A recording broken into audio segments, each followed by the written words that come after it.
In the winter of 1887, Scotland Yard sealed away a case file that would remain classified for over 90 years. The file contained detailed accounts of 7 brutal murders that terrorized London's affluent Belgravia district for 8 months, each victim found with an identical carving on their chest and traces of an unknown substance that left them with frozen expressions of twisted laughter. What made these killings particularly disturbing wasn't just their methodical nature, but the fact that witnesses consistently described hearing genuine, echoing laughter coming from the victims' homes hours after their deaths had been confirmed by the police surgeon. The case was abruptly closed when the lead investigator, Inspector Edmund Harwick, vanished without a trace, leaving behind only a cryptic note that read, "The laughter never stops. It follows you home." Before we continue with the story of London's most chilling unsolved mystery, make sure to subscribe to our channel and let us know in the comments what country or city you're watching from. Stories like these remind us that darkness can lurk anywhere in history's shadows. What the authorities buried wasn't just evidence of a killer's twisted methodology, but proof of how far Victorian society's elite would go to protect their reputations, even when it meant allowing a murderer to walk free through the fog-shrouded streets of the empire's capital. London in 1887 was the beating heart of the largest empire the world had ever known. Queen Victoria's Golden Jubilee that year had celebrated 50 years of her reign, with elaborate parades down the Mall and festivities that lasted for weeks. The city had never seemed more prosperous or powerful, its influence stretching from the tea plantations of Ceylon to the diamond mines of South Africa. Gas lamps flickered along the cobblestone streets like earthbound stars, casting dancing shadows between the grand Georgian terraces and the newer Victorian mansions that housed Britain's industrial aristocracy. The very air of London carried the weight of empire, the sweet smoke of coal fires mixing with the salt breeze from the Thames, the distant clatter of hansom cabs over cobblestones, and the constant hum of a city that never truly slept. By day, the streets bustled with merchants, clerks, and servants hurrying about their business, their footsteps echoing off the limestone facades of buildings that seemed to stretch endlessly toward the grey English sky. By night, the city transformed into something altogether more mysterious, its gas-lit streets creating pools of yellow light separated by vast stretches of impenetrable shadow. Belgravia had emerged as the most fashionable district for London's newly wealthy families, a carefully planned neighbourhood of pristine white stucco townhouses and garden squares that spoke of refined taste and substantial fortune. Unlike the old aristocracy with their ancestral estates in the countryside, these were the railroad barons, textile magnates, and shipping tycoons who had built their fortunes during the Industrial Revolution. Their elaborate townhouses, with their pristine facades, wrought-iron balconies, and meticulously maintained front gardens, stood as monuments to Britain's global dominance and the new wealth it had created. The Harrington family controlled vast cotton mills stretching across Manchester and Lancashire, their factories employing thousands of workers whose labour had built the family fortune. Lord Charles Harrington, a man of imposing presence with steel-grey whiskers and eyes that missed nothing, had purchased his Belgrave Square mansion for the astronomical sum of £12,000, a price that reflected not just the property's grandeur, but the social status it conferred. Lady Margaret Harrington, 20 years his junior and possessed of the refined beauty that came from a lifetime of privilege, hosted elaborate dinner parties that brought together politicians, businessmen, and cultural figures from across the empire. While the Cavendish dynasty had made their millions importing tea and opium from the Far East, their clipper ships racing across the Indian Ocean loaded with precious cargo that filled London's warehouses and lined their family coffers. The youngest Cavendish brother, Geoffrey, had inherited not only substantial wealth, but also the family's appreciation for the finer things in life: art, literature, music, and most particularly, the theatre. His Chester Square residence was known throughout London's cultural circles for its intimate salons, where writers, actors, and intellectuals gathered to discuss the latest artistic movements sweeping across Europe. The Pemberton family fortune came from coal mines that honeycombed the hills of Wales and northern England. their black gold feeding the steam engines that powered Britain's industrial might. Lord William Pemberton, despite his rough beginnings as a miner's son, had transformed himself into one of London's most respected businessmen, though he never quite lost the trace of his working-class accent that marked him as nouveau riche among the established aristocracy. Inspector Edmund Harwick of Scotland Yard had been patrolling these privileged streets for 15 years, rising through the ranks from a common constable walking the dangerous beats of Whitechapel to one of the Metropolitan Police's most respected detectives. At 45, he possessed the methodical mind of a true Victorian gentleman, educated at a grammar school that had taught him to read Latin and Greek alongside his police training. His colleagues knew him as a man who could move comfortably among the upper classes when duty required, yet never forgot his own humble origins as the son of a Hampshire blacksmith. Harwick's appearance reflected his dual nature, tall and lean with prematurely grey hair that gave him an air of distinguished authority, yet his hands remained calloused from his youth spent working in his father's forge. His dark eyes held the steady gaze of a man who had seen humanity at its worst, yet maintained enough optimism to believe that justice could still prevail.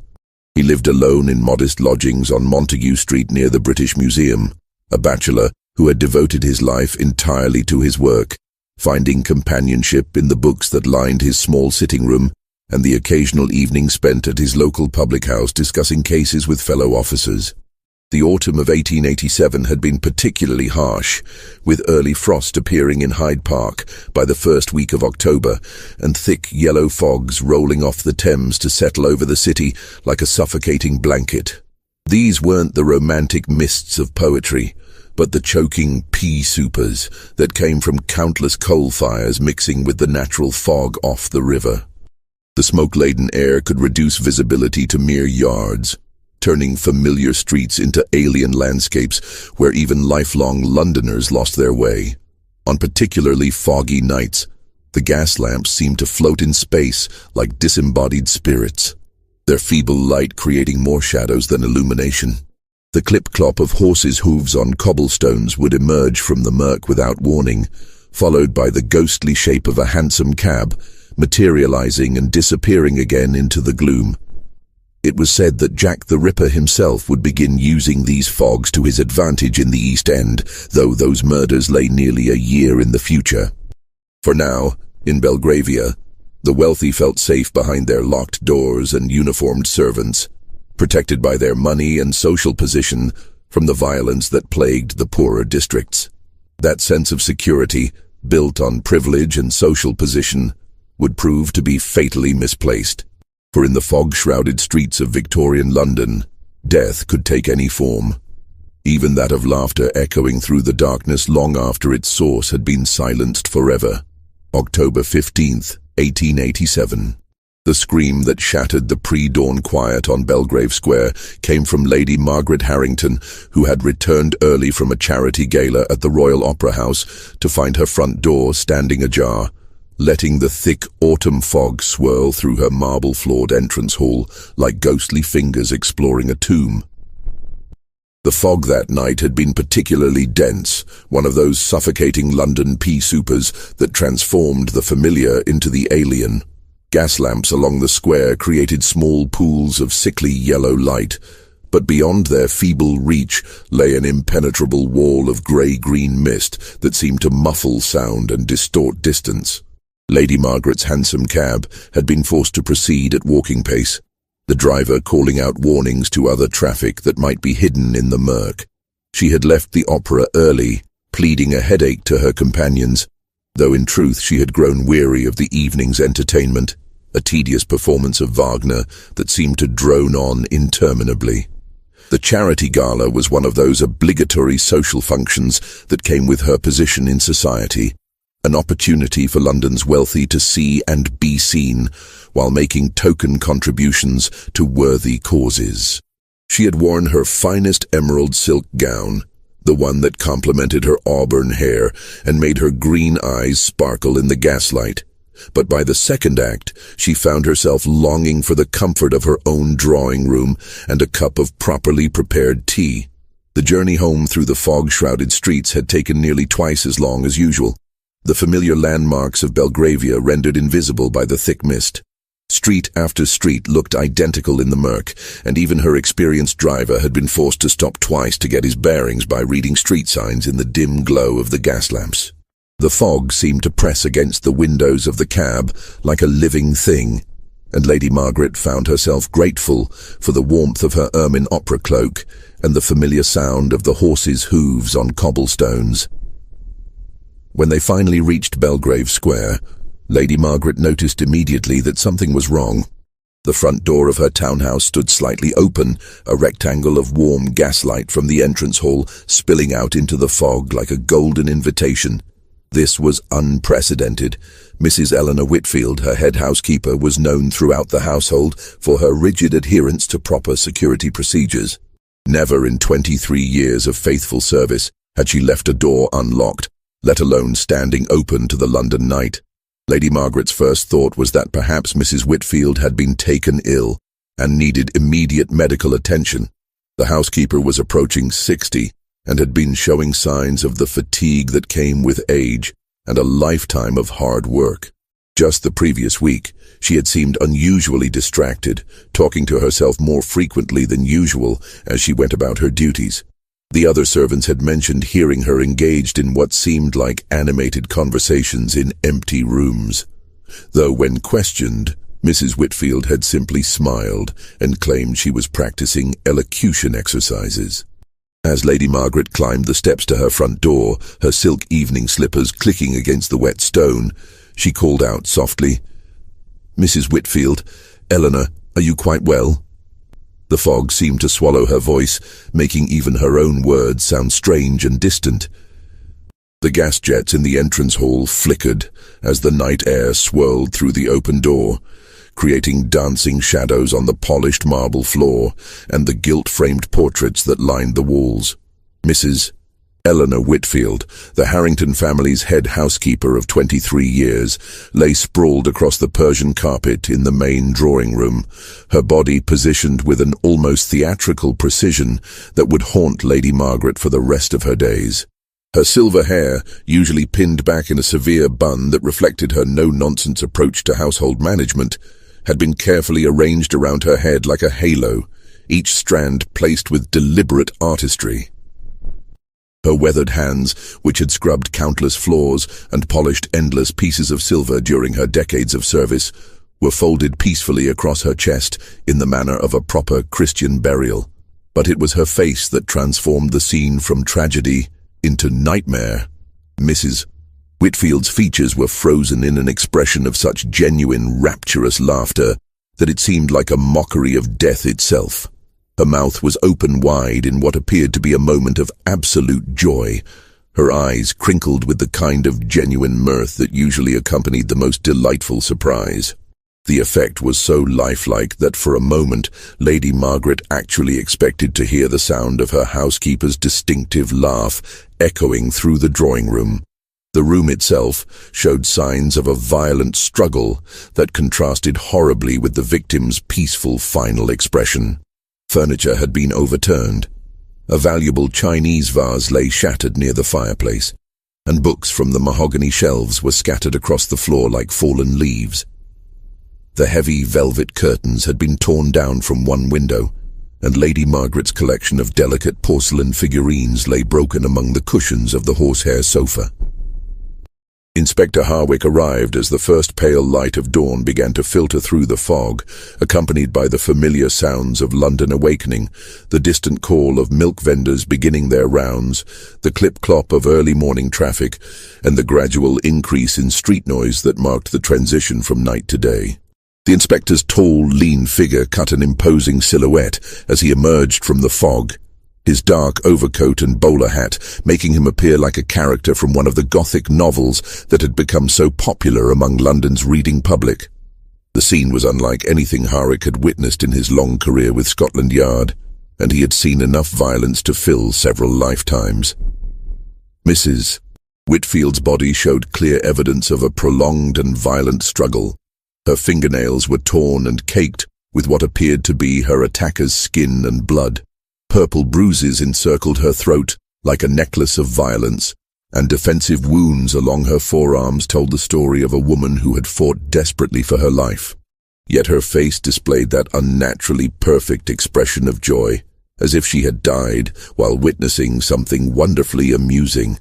"Blimey, sir," whispered Constable James Thornberry, Harwick's young assistant, as he knelt beside the corpse with the queasy expression of a man seeing his first truly disturbing crime scene.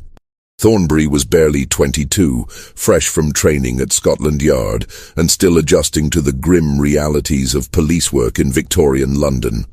"Look at her expression, Inspector. What manner of madman could do such a thing? It's almost as if she died laughing." Inspector Harwick examined the scene with his characteristic attention to detail, moving through the drawing room like a methodical scientist cataloguing evidence. Every overturned piece of furniture, every scattered book, every broken ornament told part of the story of Mrs. Whitfield's final moments. He noted the positioning of the body, the careful arrangement of her hair, the deliberate folding of her hands, all suggesting that the killer had spent considerable time with the victim after her death, staging the scene for maximum psychological impact.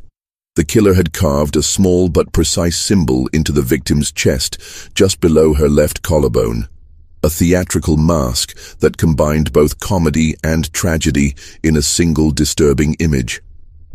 The kind of mask used in the grand theatres of the West End, where London's cultural elite gathered to see the latest productions by Shaw, Wilde, and other contemporary playwrights. The wound was shallow and clearly made after death, the edges clean and purposeful rather than frenzied. This was intended as the murderer's calling card rather than a fatal blow, a signature that spoke of planning and deliberation rather than sudden violence. But it was the peculiar, cloying scent that permeated the drawing room that troubled Inspector Harwick most deeply. Not the usual odors of death and decay that he had learned to expect at crime scenes, but something almost medicinal, with a sweet undertone that reminded him of the ether used by surgeons at St. Bartholomew's Hospital. Yet this was more complex and deliberately crafted, with layers of different chemical scents that suggested sophisticated knowledge of pharmacology and chemistry.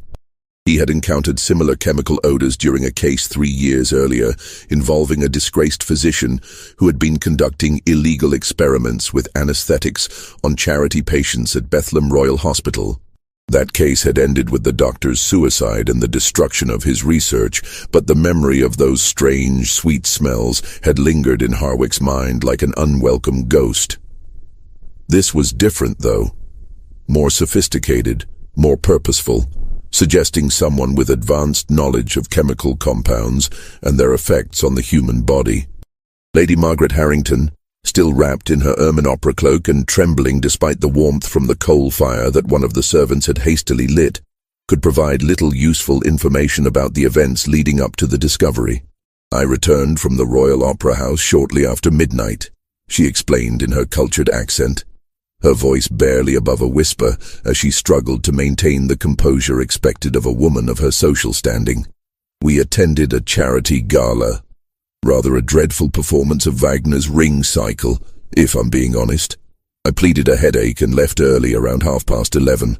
She paused, dabbing at her eyes with a delicate lace handkerchief embroidered with her family's coat of arms. "Eleanor should have been abed hours ago. She was always so proper about keeping to her schedule, retiring each night at precisely 10 o'clock after ensuring that all the doors were locked and the gas jets properly extinguished. She had been with our family since before my marriage to Lord Charles, and never once in all those years had she deviated from her established routines." What Lady Margaret couldn't explain, and what would later become one of the most disturbing aspects of the case, was the strange detail that several neighbours would mention to Inspector Harwick in hushed, nervous tones over the following days. Mrs. Gertrude Pembroke, who lived in the townhouse directly across the square, reported that she had heard the unmistakable sound of a woman's laughter coming from the Harrington residence well past 2 in the morning, hours after the police surgeon had confirmed Mrs. Whitfield's time of death as occurring between 11:30 and midnight. "It was the most peculiar thing, Inspector," Mrs. Pembroke explained when Harwick called upon her the following afternoon. She was a matronly woman in her 60s, the widow of a successful barrister who had left her comfortably situated in one of Belgravia's finest addresses. I was reading in my front sitting room. I suffer from insomnia, you understand, and often find myself unable to sleep until the early morning hours. The fog was so thick that I could barely see across the square, but sound carries strangely on such nights. She settled her ample form more comfortably in her velvet armchair, her fingers nervously working at the fringe of her cashmere shawl. At first I thought perhaps Lady Margaret was entertaining late guests. Sometimes the upper classes keep rather unconventional hours, especially after attending the theatre. But this laughter was different, Inspector. It went on for nearly an hour, the same woman's voice laughing again and again with such joy that it almost made me smile to hear it. Yet there was something unsettling about it as well, something that made me close my curtains and try to put it from my mind. The first victim had been claimed by what the newspapers would soon christen the Laughing Man, though the killer's identity and motives remained as mysterious as the fog that shrouded the gaslit streets of Victorian London. Inspector Harwick found himself facing not just a murder investigation, but a puzzle that seemed to challenge the very foundations of rational thought and scientific understanding. Word of the brutal murder spread through Belgravia's social circles like wildfire, despite the Harrington family's desperate attempts to maintain discretion and protect their reputation from the taint of scandal. Within days, the drawing rooms and private clubs of London's elite buzzed with whispered conversations about the unfortunate incident at the Harrington residence, with each retelling adding new details and wild speculations that bore little resemblance to the actual facts of the case. The Times, ever mindful of its responsibility to London's respectable classes, ran only a brief, carefully worded notice about a domestic tragedy in Belgrave Square, providing just enough information to satisfy public curiosity while avoiding the sensational details that might disturb proper society. The article, buried on page 6 between advertisements for patent medicines and notices of upcoming charity events, simply stated that Mrs. Eleanor Whitfield, a long-time servant in the household of Lord and Lady Harrington, had been found deceased under circumstances that were being investigated by the Metropolitan Police. However, the more sensational penny papers seized upon the story, with characteristic Victorian appetite for scandal and Gothic horror. The Illustrated Police News, with its lurid woodcut illustrations and breathless prose, splashed the story across its front page under the headline, "Mysterious Death in Belgravia, Servant Found with Ghastly Smile." The accompanying illustration, though wildly inaccurate in its details, captured something of the disturbing nature of the crime and helped to cement the case in the public imagination. Inspector Harwick found himself walking a delicate political tightrope that required all of his diplomatic skills and understanding of Victorian social hierarchy. The Harrington family wielded considerable influence throughout London's corridors of power. Lord Charles Harrington not only sat in the House of Lords, but held substantial investments in railways across the empire and maintained close friendships with several members of Parliament. A single word from him could end a police career in disgrace, or conversely, launch an ambitious detective toward the upper echelons of Scotland Yard and a comfortable pension. Yet Harwick's sense of justice, honed by 15 years of police work in London's toughest neighbourhoods, demanded a thorough investigation regardless of social consequences. He had seen too many cases where wealth and privilege had bought silence and allowed criminals to escape justice.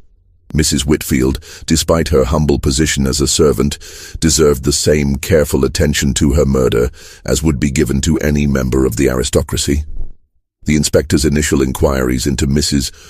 Whitfield's background revealed a woman who had lived an exemplary life of service and devotion to her employers. Born Eleanor Caldwell in a small village in Yorkshire, she had come to London as a young woman of 18 to seek employment in one of the capital's grand houses. Through hard work, natural intelligence, and an innate understanding of the complex social dynamics that governed Victorian household management. She had risen from scullery maid to head housekeeper over the course of 2 decades. The other servants in the Harrington household spoke of Mrs. Whitfield with genuine affection and respect. Sarah Pembroke, the young scullery maid whose nervous demeanor reflected the trauma of discovering her superior's body, described a woman who had been both stern taskmaster and benevolent mentor. "She was always fair with us, was Mrs. Whitfield," Sarah explained, her voice barely above a whisper as she twisted her starched white apron between her trembling fingers.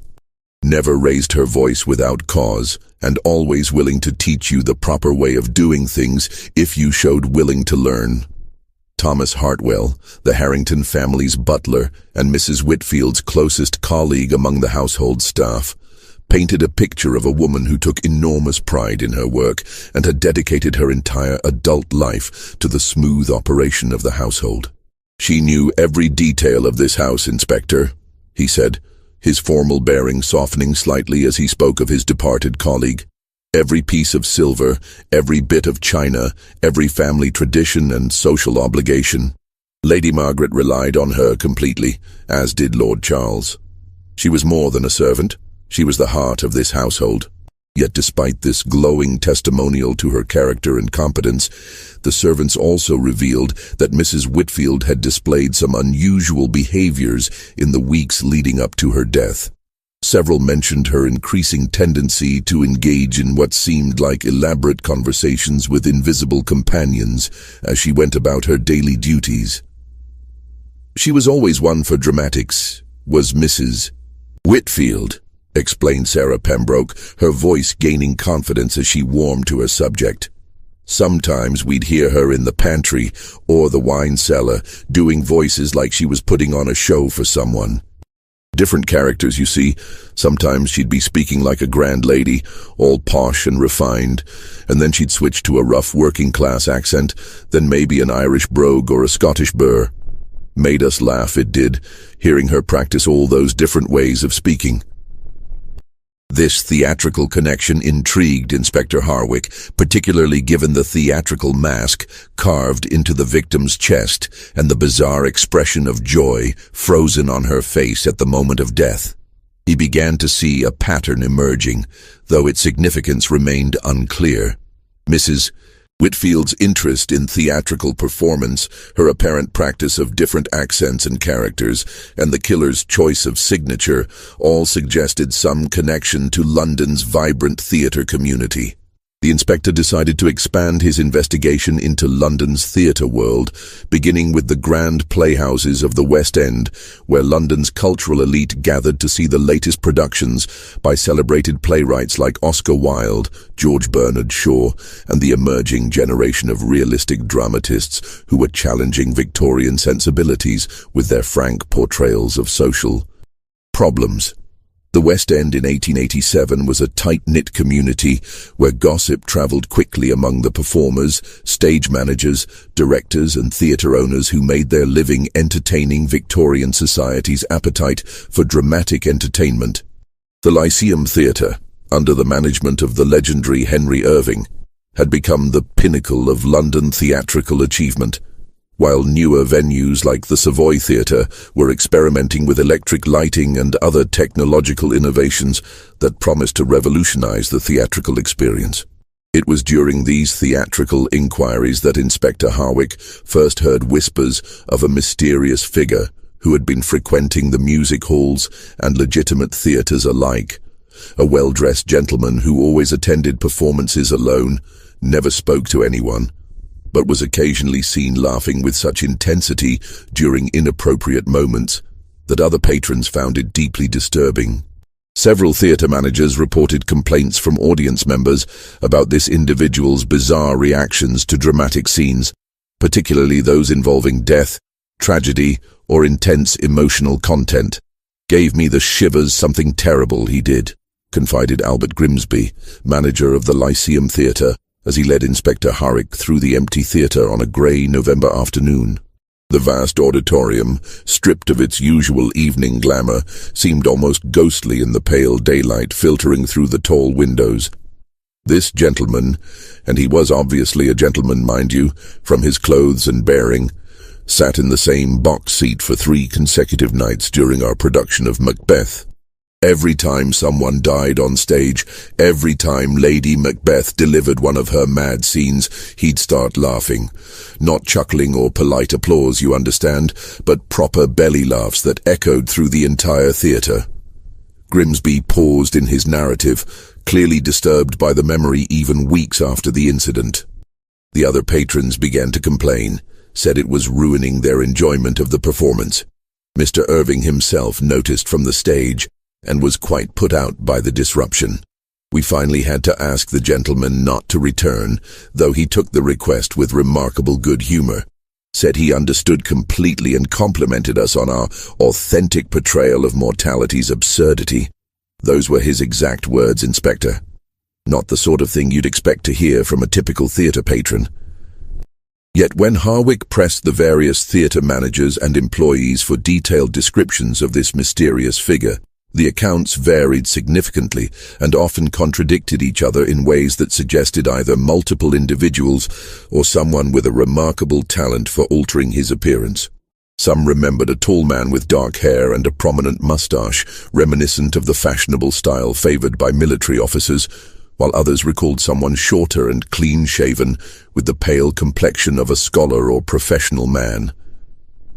The only consistent details across all the accounts were that the mysterious patron always wore expensive evening clothes that marked him as a member of the upper classes, seemed to possess intimate knowledge of each performance, as if he had attended rehearsals or studied the scripts in advance, and displayed that disturbing tendency to laugh at moments when any normal person would feel sadness, fear, or dramatic tension. 3 weeks after Mrs. Whitfield's murder, as London's fog grew thicker with the approaching winter and the gas lamps seemed to burn with increasing desperation against the encroaching darkness, the killer struck again. This time, the victim was Mr. Geoffrey Cavendish, the younger brother of the tea importing dynasty, found dead in his private study in Chester Square under circumstances that were both similar to and distinctly different from the first murder. The discovery was made by Mr. Cavendish's manservant, a nervous young man named William Hartley, who had been in the gentleman's employ for less than 6 months. Hartley had arrived at the usual hour of 7 in the morning to light the fires and prepare his master's breakfast, only to find the study door locked from the inside and no response to his increasingly frantic knocking. When the door was finally forced open by a locksmith summoned by the household's cook, the scene that greeted them was one that would be seared into their memories forever. Mr. Geoffrey Cavendish sat upright in his favorite leather armchair, a massive piece of furniture positioned beside the fireplace where he customarily spent his evenings reading and correspondence. He was dressed in his burgundy velvet smoking jacket and appeared at first glance to be merely sleeping, his head tilted back against the chair's high back and his hands resting comfortably on the armrests. But like Mrs. Whitfield before him, his face was frozen in that same expression of ecstatic, rapturous laughter that seemed to mock the very concept of death itself. The study itself told a different story than the first crime scene. Where Mrs. Whitfield's death had occurred during a violent struggle that left the Harrington drawing room in shambles, Mr. Cavendish appeared to have died peacefully, almost as if he had simply succumbed to an overwhelming fit of mirth while reading. The room remained perfectly ordered, with not a single book out of place on the mahogany shelves that lined the walls from floor to ceiling. A leather-bound volume lay open in the dead man's lap, a collection of comedic plays by the contemporary playwright Oscar Wilde, open to a page containing dialogue from The Importance of Being Earnest. The irony was not lost on Inspector Harwick, who noted that the open page contained Lady Bracknell's famous line about the importance of maintaining proper composure in the face of life's trials and tribulations. But the most disturbing detail, one that would haunt Inspector Harwick for months to come, was revealed by the other residents of Chester Square, who had been awakened during the night by sounds coming from the Cavendish residence. Mrs. Adelaide Pemberton, an elderly widow who lived in the adjoining townhouse, reported hearing laughter echoing through the walls well past 3 in the morning, hours after the police surgeon would later determine that Mr. Cavendish had died sometime between 10 and 11 o'clock the previous evening. "It was the strangest thing, Inspector," Mrs. Pemberton explained when Harwick interviewed her the following day. She was a dignified woman in her 70s, the relict of a successful shipping merchant who had left her well provided for in one of London's most prestigious addresses. "The walls between our houses are quite thick. They were built to ensure privacy for families of quality. Yet I could hear this gentleman's laughter as clearly as if he was sitting in my own drawing room." She paused to pour tea from an elaborate silver service, her hands trembling slightly with age or nervousness. "What troubled me most was the duration of it, Inspector. It wasn't the brief amusement one might experience while reading a particularly witty passage. This laughter continued for hours, sometimes stopping for a few minutes only to resume with even greater intensity. I finally took a sleeping powder around 4 in the morning, but even then I could hear it echoing through my dreams." Inspector Harwick's investigation into Geoffrey Cavendish's background revealed a man who moved in entirely different circles from Mrs. Whitfield, making the connection between the victims even more puzzling. Cavendish was a gentleman of independent means, educated at Cambridge University, where he had studied classics and literature, before inheriting a substantial fortune from his family's tea importing business. Unlike his older brother Marcus, who managed the family's commercial interests with ruthless efficiency, Geoffrey had chosen to pursue a life of intellectual and cultural interests. He was a regular patron of London's theatre scene, known throughout the West End as a generous supporter of new playwrights and innovative productions. His Chester Square residence was famous throughout London's cultural circles for its intimate salons where writers, actors, critics, and intellectuals gathered twice weekly to discuss the latest artistic movements sweeping across Europe. Oscar Wilde himself had been a frequent guest, as had George Bernard Shaw, the controversial Irish playwright whose realistic dramas were challenging Victorian sensibilities with their frank portrayals of social problems. Cavendish had never married, preferring to dedicate his life to the pursuit of knowledge and aesthetic experience. His private library contained over 3,000 volumes, covering subjects ranging from classical literature to the latest scientific treatises on human psychology and behavior. He was known among his circle for his particular interest in the emerging field of psychology, especially theories about the relationship between mental states and physical expression. The connection between Mrs. Whitfield and Mr. Cavendish remained elusive despite Inspector Harwick's increasingly desperate efforts to find common ground between the victims. She was a working-class woman who had spent her life in service to others, while he was an educated gentleman who moved among London's cultural elite. Their social worlds rarely intersected, yet both had been killed by the same methodical hand. Both left with that haunting expression of joy, and both had somehow continued laughing hours after their deaths. It was Constable Thornbury, still eager to prove himself despite his queasy reaction to violent crime scenes, who made the breakthrough discovery that would crack the case wide open.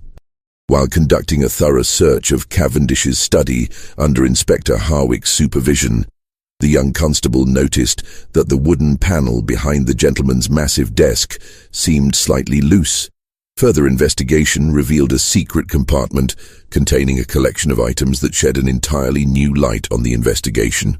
Hidden in this concealed space was a small leather diary, its pages filled with Geoffrey Cavendish's precise handwriting, documenting his growing obsession with what he called the authentic expression of human emotion. The diary entries, spanning the previous 6 months, revealed a man who had become increasingly fascinated with the idea that most human expressions of feeling were mere social performances designed to meet the expectations of Victorian society rather than genuine manifestations of inner experience. June 3, 1887, read one particularly revealing entry. Attended the Pembertons' dinner party this evening. Observed Mrs. Harrington's housekeeper, a woman of remarkable theatrical sensibility. While serving the soup course, she displayed what appeared to be genuine amusement at Lady Pemberton's story about her difficulties with her new cook. Unlike the polite, restrained laughter of the dinner guests, this woman's response seemed completely authentic and unfiltered by social convention. Would be most interested to study her reactions under more controlled circumstances. Another entry, dated just 2 weeks before Cavendish's death, was even more disturbing. Have made contact with Dr. H regarding the experiments we discussed. He has agreed to collaborate on our investigation into the chemical induction of authentic emotional states. The preliminary compounds show remarkable promise for overriding the social conditioning that suppresses genuine human response. If successful, we shall finally witness pure, unrestrained emotion in its most natural form. But it was the final entry, written just 2 days before his death, that sent a chill through Inspector Harwick's spine as he read it by the flickering gaslight in Cavendish's study. The work begins tomorrow night. Dr. H has perfected the compound that will allow us to witness genuine human emotion, stripped of all social pretense. I have volunteered to be the first subject, confident that my scientific curiosity will overcome any temporary discomfort. If successful, we shall finally understand what lies beneath the masks we all wear in polite society. The diary revealed that Geoffrey Cavendish had not been a victim at all, but a willing participant in some horrific experiment that had gone catastrophically wrong. But who was this mysterious Dr. H mentioned throughout the entries? And what was the nature of these chemical compounds that could apparently induce such extreme emotional states while simultaneously causing death? Inspector Harwick's mind raced as he considered the implications. If Cavendish had been a willing subject, then Mrs. Whitfield's murder took on an entirely different character. Perhaps she had not been a random victim either, but somehow connected to these experiments in ways that were not yet apparent. The theatrical elements, the carved masks, the frozen expressions of laughter, the continued sounds of mirth hours after death, all suggested a killer with deep knowledge of both chemistry and human psychology. Hidden beneath the diary, Constable Thornbury discovered a collection of correspondence that provided additional clues to the mystery. Letters written in an educated hand and signed only with the initial H discussed complex chemical formulas and theories about the relationship between consciousness and emotional expression. One letter, dated 3 months earlier, was particularly revealing. "My dear Cavendish," it read, "your observations about the artificial nature of social emotion confirm my own research into the chemical basis of human feeling. I believe we are on the verge of a breakthrough that will revolutionize our understanding of consciousness itself. The compounds I have developed can bypass the social conditioning that suppresses authentic response, allowing us to observe pure emotion in its natural state. However, I must caution you that the effects are not yet fully understood, and the dosage requires precise calculation to avoid unintended consequences." As Inspector Harwick read through the correspondence, he began to piece together a picture of systematic experimentation that went far beyond simple murder. Someone with advanced knowledge of chemistry and psychology had been conducting research into the manipulation of human emotion, using London's unsuspecting population as test subjects. The theatrical elements weren't random signatures, but carefully chosen symbols representing the artificial nature of social performance versus authentic emotional expression. Just when we thought we'd seen it all, the horror in London's most fashionable district intensifies. If this story is giving you chills, share this video with a friend who loves dark mysteries, hit that like button to support our content, and don't forget to subscribe to never miss stories like this. Let's discover together what happens next in this twisted tale of Victorian London. Inspector Harwick realized with growing horror that he was no longer investigating random murders, but systematic human experimentation conducted by someone with sophisticated knowledge of chemistry and psychology. The revelation transformed his entire approach to the case, shifting from hunting a conventional killer to pursuing what amounted to a mad scientist using London's population as laboratory subjects. The inspector's inquiries into Geoffrey Cavendish's intellectual circle led him deep into the shadowy world of Victorian pseudoscience and experimental medicine. London, in 1887, was a hotbed of scientific innovation and speculation, where legitimate research often blurred with quackery, and where ambitious men pushed the boundaries of ethical experimentation in pursuit of fame and discovery. Cavendish had been a member of several intellectual societies that met regularly in the private rooms of gentlemen's clubs throughout London. The Athenaeum Club, with its imposing neoclassical facade overlooking Pall Mall, served as headquarters for the Royal Geographic Society and attracted the most distinguished men of science and letters in the empire. But it was the smaller, more specialized groups that caught Inspector Harwick's attention. Organizations like the Society for Psychical Research and the London Anthropological Institute, where the latest theories about human consciousness and behavior were debated with passionate intensity. Among the regular attendees at these gatherings was Dr. Sebastian Hartwell, a former physician who had been stripped of his medical license 3 years earlier following accusations of conducting unauthorized experiments on patients at Bethlehem Royal Hospital. The infamous Bedlam Asylum, where London's mentally ill were confined under conditions that would have shocked even the callous sensibilities of Victorian society. Dr. Hartwell's fall from grace had been spectacular and well documented in the medical journals of the day. Once considered one of London's most promising young physicians, with a practice in fashionable Harley Street and a reputation for innovative treatments of nervous disorders, he had gradually become obsessed with the physical manifestations of mental states. His research had focused particularly on the facial expressions that accompanied extreme emotions, and he had developed increasingly controversial theories about the possibility of chemically inducing specific psychological states. Hartwell was brilliant, I'll give him that, explained Professor Marcus Rothwell of University College London when Inspector Harwick tracked him down to his cluttered office overlooking Gower Street.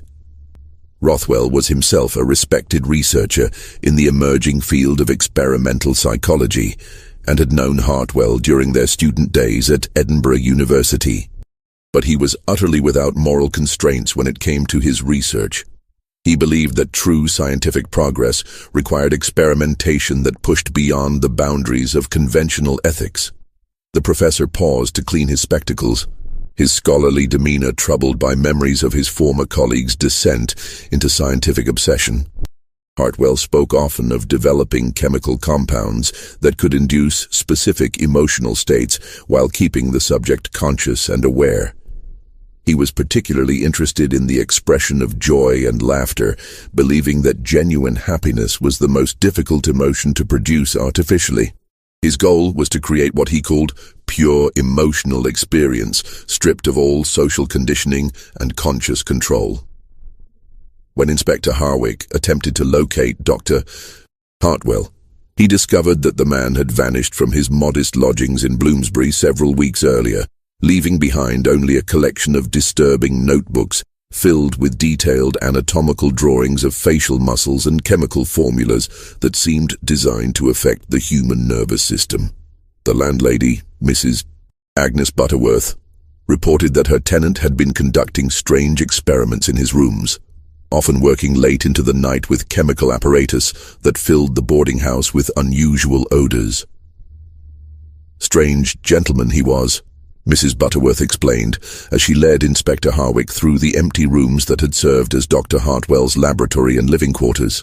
Always polite and paid his rent promptly, but there were such peculiar smells coming from his rooms at all hours. Sweet chemical odors that made your eyes water, and sometimes sounds like someone practicing speeches or theatrical performances.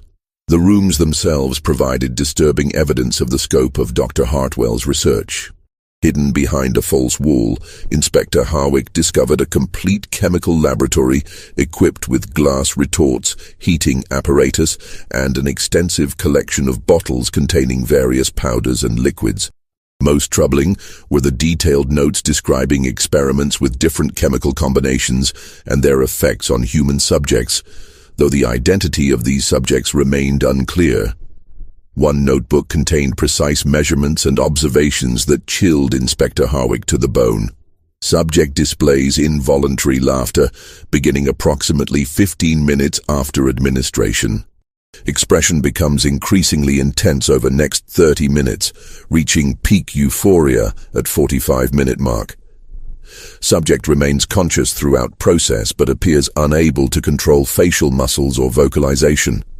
Effect persists for approximately 6 hours after cessation of vital functions, suggesting compound affects nervous system on fundamental level.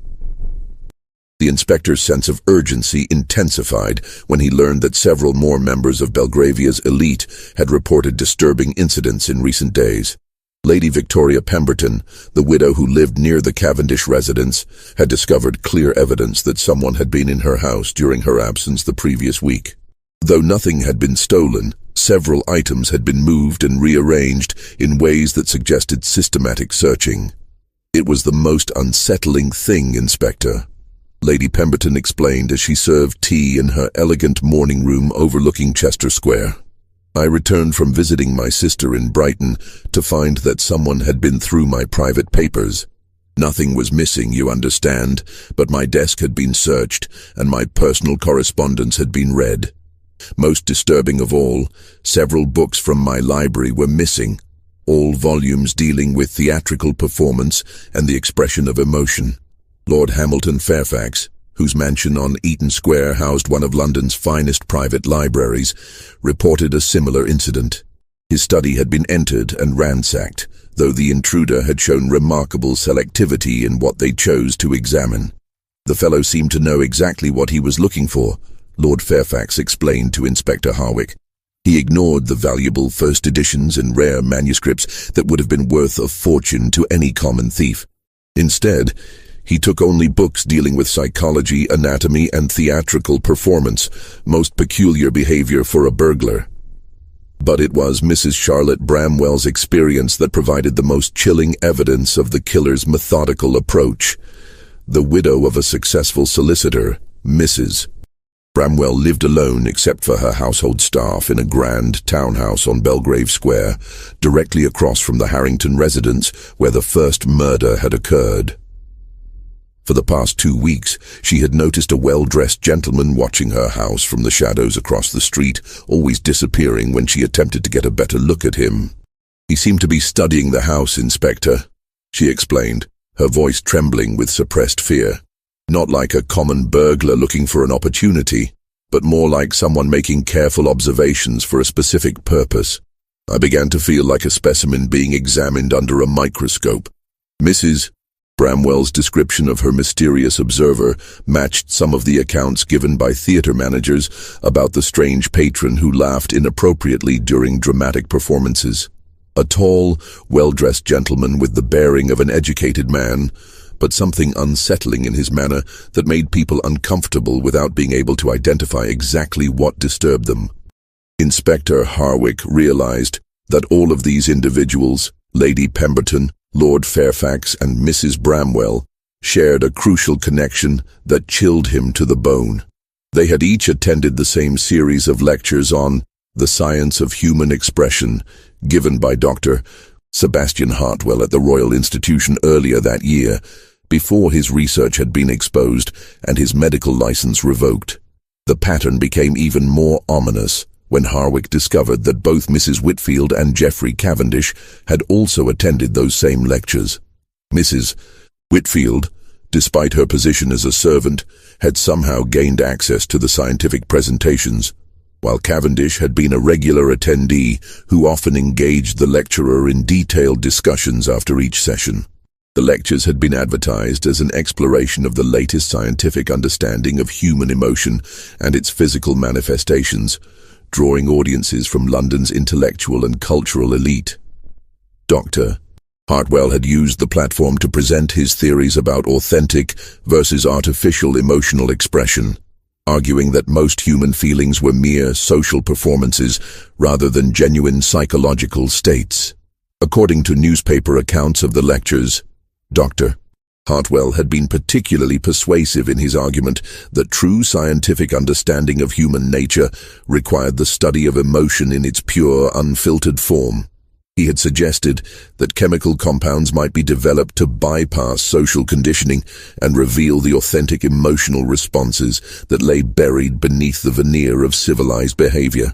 What none of the audience members had realized was that Dr. Hartwell was not merely presenting theoretical possibilities, but outlining a program of human experimentation that he intended to conduct, using members of the audience as unwitting subjects. The killer wasn't choosing victims randomly. He was working methodically through a list of people who had shown interest in his disturbing theories about the manipulation of human emotion. As winter deepened and the London fogs grew thicker, transforming the gaslit streets into a maze of shadows and uncertainty, Inspector Harwick found himself racing against time to protect potential victims while hunting a killer who understood human psychology in ways that defied conventional police methods.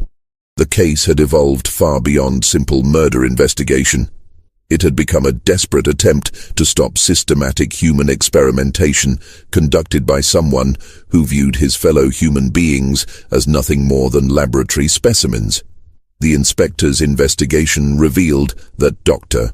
Hartwell had been preparing for his experiments for months, carefully selecting subjects who had demonstrated interest in his theories and systematically gathering information about their habits, schedules, and vulnerabilities. The theatrical elements, the carved masks, the frozen expressions of laughter, the posthumous sounds of mirth, weren't random signatures, but carefully crafted symbols designed to demonstrate his theories about the artificial nature of social emotion. Each murder was not just an act of violence, but a scientific demonstration intended to prove Dr. Hartwell's theories about authentic emotional expression. The victims weren't dying from conventional violence, but from chemical compounds that induced overwhelming euphoria, while simultaneously causing fatal physiological reactions. The continued laughter heard hours after death wasn't supernatural phenomenon, but evidence of drugs that affected the nervous system so profoundly that they continued to influence the body even after brain death had occurred. Inspector Harwick realized that he was facing an opponent who combined the ruthless methodology of a scientist with the twisted psychology of a serial killer. Dr. Hartwell wasn't simply murdering people, he was conducting systematic research into the nature of human consciousness, using murder as his experimental method and London's elite as his unwilling laboratory subjects. The breakthrough that would finally lead Inspector Harwick to his quarry came from an unexpected source, a young medical student named Thomas Whitmore who had attended Dr. Hartwell's lectures and become increasingly concerned about the direction of the former physician's research. Whitmore had initially been fascinated by Hartwell's theories about emotional authenticity and had even volunteered to assist with what he believed would be harmless psychological experiments. "I thought we were engaged in legitimate scientific research," Whitmore explained when he finally worked up the courage to contact Scotland Yard after reading about the Cavendish murder in the morning papers.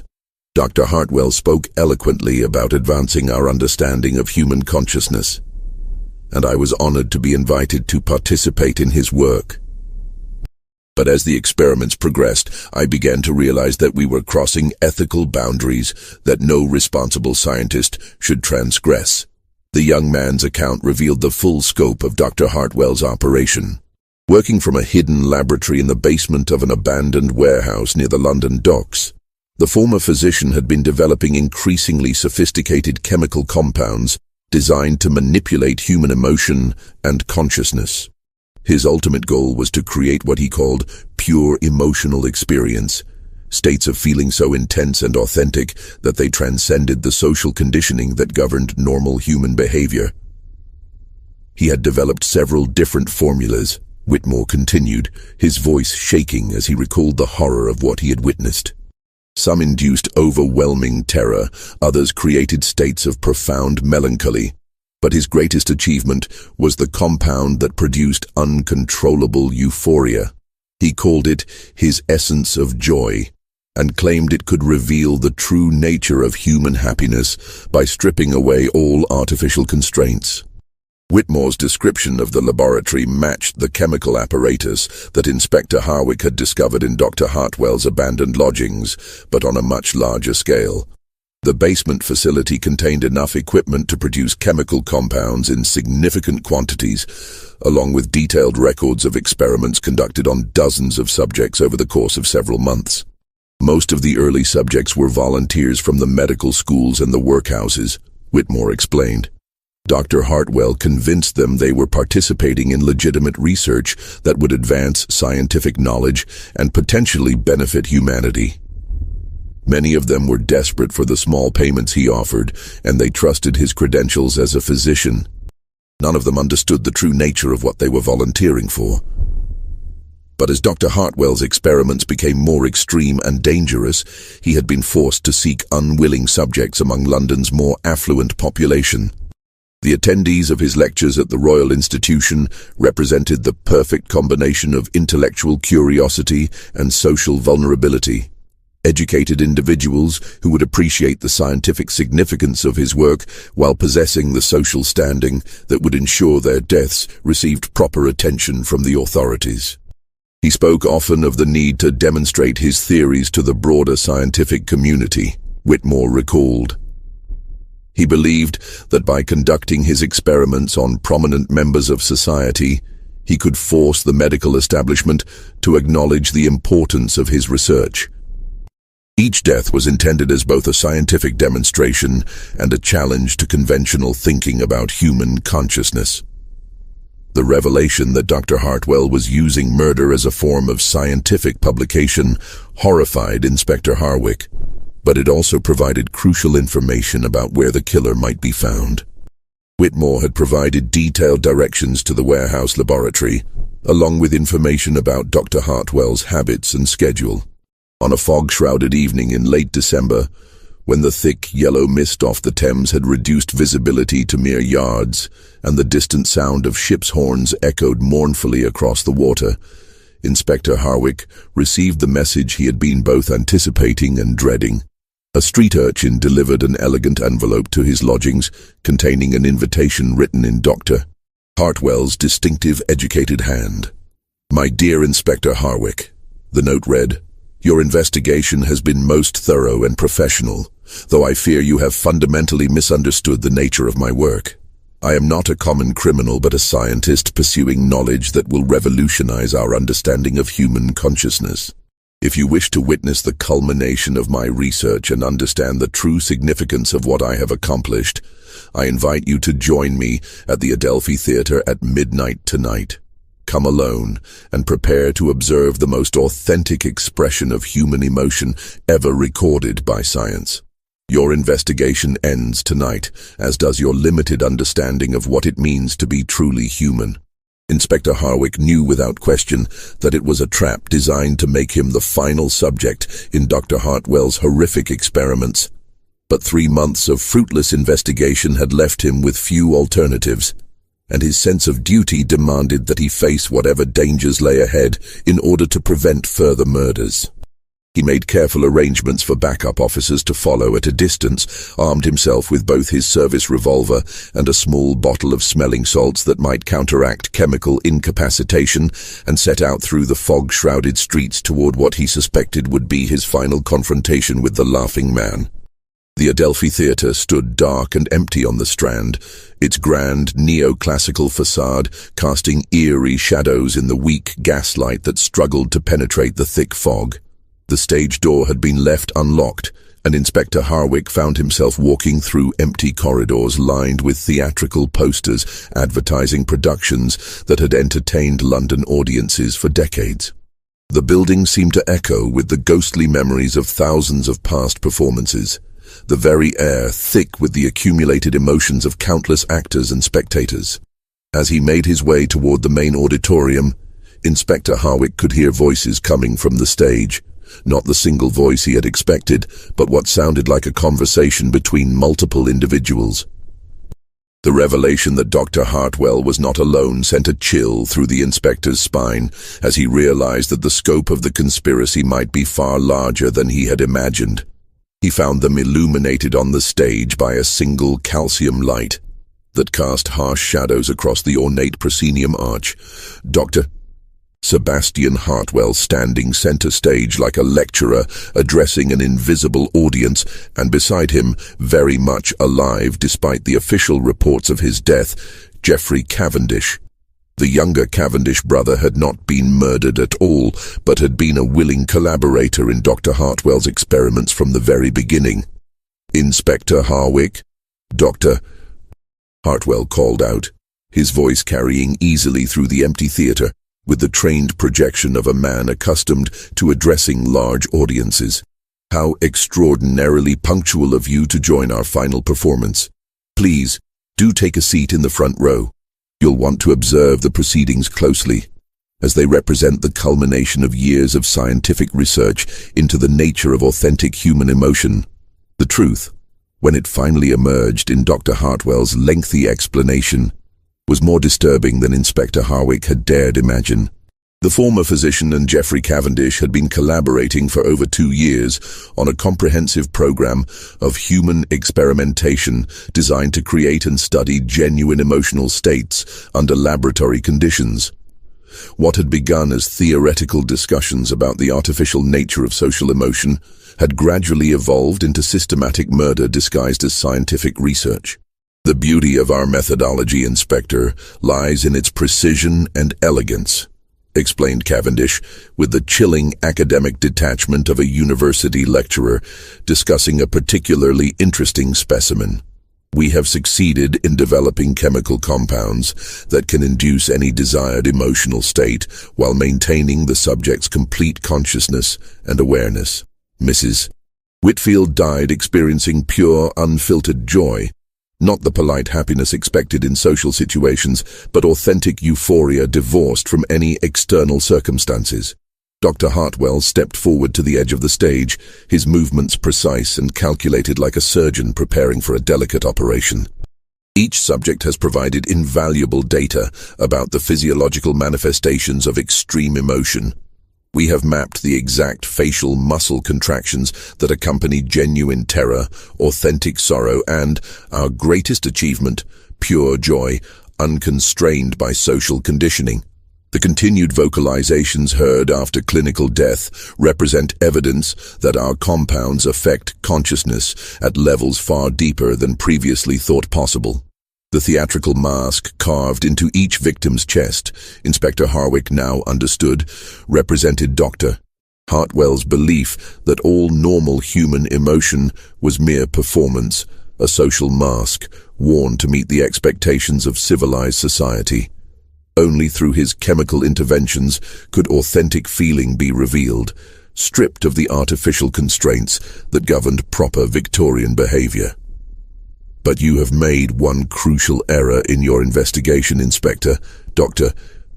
Hartwell continued, his voice taking on the tone of a professor correcting a promising but misguided student.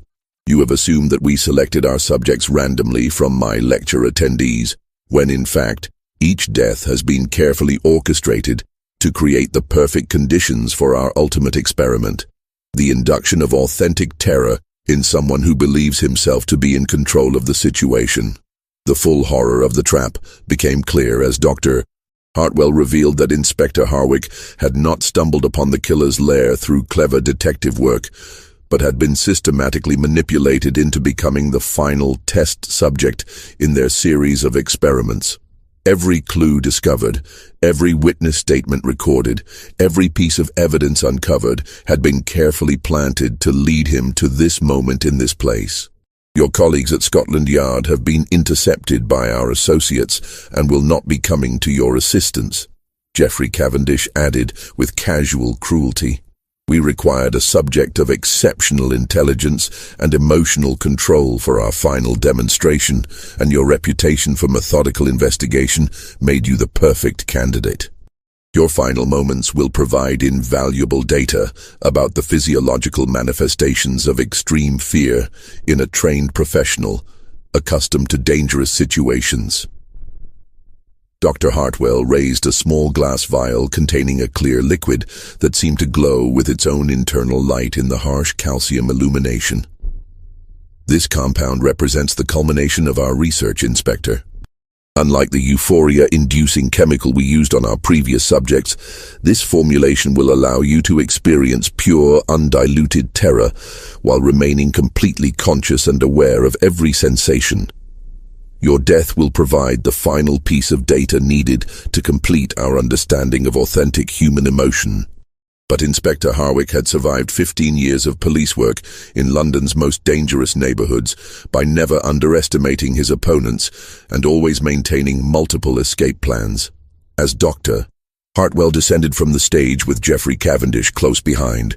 The inspector feigned compliance and resignation while secretly preparing for a desperate gambit that represented his only hope of survival. Hidden in his waistcoat pocket was a small mirror that he routinely carried for signaling purposes during surveillance operations. As Doctor, Hartwell approached with the vial of chemical compound. Inspector Harwick suddenly pulled out the mirror and used it to redirect the beam of the calcium light directly into both men's eyes, temporarily blinding them and disrupting their carefully planned assault.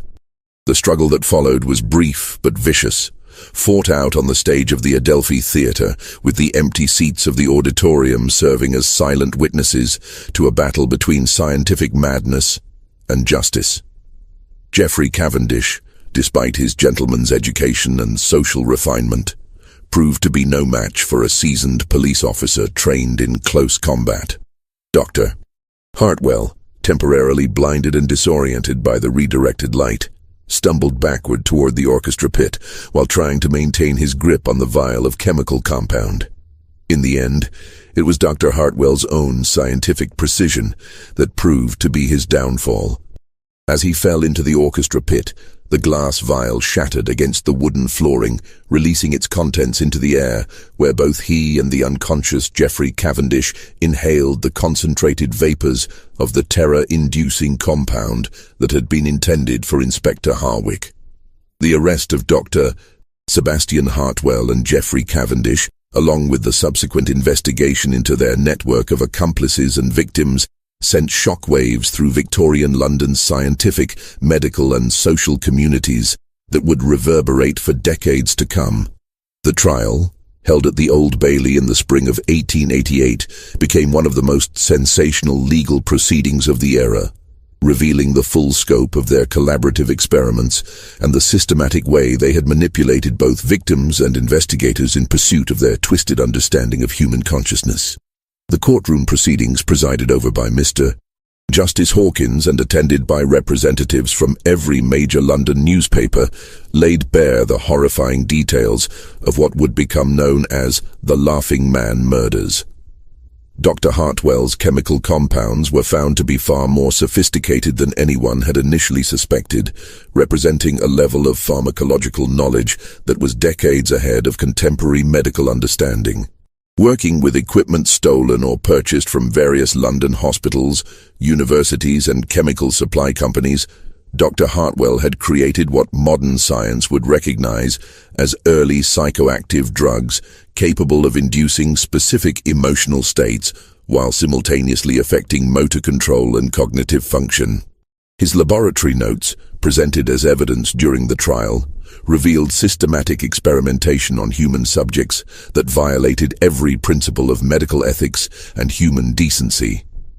The prosecution, led by Sir Charles Russell, painted a picture of two educated men who had used their intelligence and social position to conduct systematic murder under the guise of scientific research. These defendants, Sir Charles argued in his opening statement, represent the most dangerous type of criminal, those who cloak their evil intentions in the respectable language of scientific inquiry and intellectual progress. Geoffrey Cavendish's role in the conspiracy proved to be equally crucial and far more extensive than initially suspected. His social position and financial resources had provided the infrastructure necessary for Dr. Hartwell's experiments, while his connections throughout London's cultural and intellectual circles had enabled them to identify and select suitable victims. His faked death, had been accomplished through a sophisticated combination of chemical manipulation and theatrical performance that had fooled even experienced police surgeons. The trial revealed that the two men had been collaborating for nearly 3 years, beginning with theoretical discussions about the nature of human emotion and gradually evolving into systematic experimentation on human subjects. Their early victims had been drawn from London's most vulnerable populations: medical students desperate for money, workhouse residents with no family connections, and street people whose disappearances would attract no official attention. As their experiments became more sophisticated and their confidence grew, they had begun targeting members of London's upper classes who had attended Dr. Hartwell's lectures on human emotion. These victims represented both intellectual challenges and public demonstrations of their theories, designed to force the broader scientific community to acknowledge the significance of their research. The chemical compounds developed by Dr. Hartwell were studied extensively by government chemists and medical researchers, though the full results of these investigations were classified and sealed away in government archives. Some historians suggest that this early research into psychoactive substances influenced later military and intelligence applications during the Boer War and beyond, though official records regarding such uses remain classified to this day. Dr. Hartwell himself suffered irreparable damage from exposure to his own terror-inducing compound during the final confrontation at the Adelphi Theatre. The concentrated vapors that he had inhaled caused permanent psychological trauma that left him in a state of constant, overwhelming fear that no medical treatment could alleviate. During his trial, he was often unable to testify coherently, frequently breaking into uncontrollable fits of terror that required him to be removed from the courtroom. Geoffrey Cavendish suffered similar exposure to the chemical compound, but seemed to recover more completely, though he displayed periodic episodes of panic and anxiety that suggested lasting psychological damage. His testimony during the trial provided crucial details about the scope and methodology of their experiments, though he showed no apparent remorse for the suffering they had caused. The case represented a turning point in criminal investigation methods, demonstrating the need for police officers to understand not just traditional criminal motivations, but also the potential for scientific knowledge to be perverted for evil purposes. Inspector Harwick's methodical approach and willingness to pursue leads into London's intellectual community became a model for future investigations involving educated criminals who used their knowledge and social position to commit sophisticated crimes. Inspector Harwick himself was promoted to Chief Inspector following the successful resolution of the case, though the experience left lasting effects on his personal and professional life. He became one of Scotland Yard's leading experts on cases involving scientific or medical elements, consulted regularly by other police forces throughout the Empire when they encountered crimes that seemed to involve specialized knowledge. The inspector never forgot the lesson learned during his confrontation with Dr. Hartwell, that the greatest monsters often wore the faces of educated, respectable citizens who justified their actions through appeals to scientific progress and intellectual advancement. His subsequent cases frequently involved professionals who had used their specialized knowledge to commit crimes that would have been impossible for ordinary criminals to conceive or execute. The Adelphi Theatre, where the final confrontation had taken place, underwent extensive renovation following the case. Workers discovered hidden chambers beneath the stage, where Dr. Hartwell had stored chemical equipment and conducted preliminary experiments. Among the items found were detailed notes documenting each murder, plans for future victims who were never claimed, and correspondence with associates in other cities who had apparently been conducting similar experiments. Most disturbing of all was the discovery of a comprehensive list containing the names of over 50 prominent Londoners who had been selected as potential subjects for future experiments.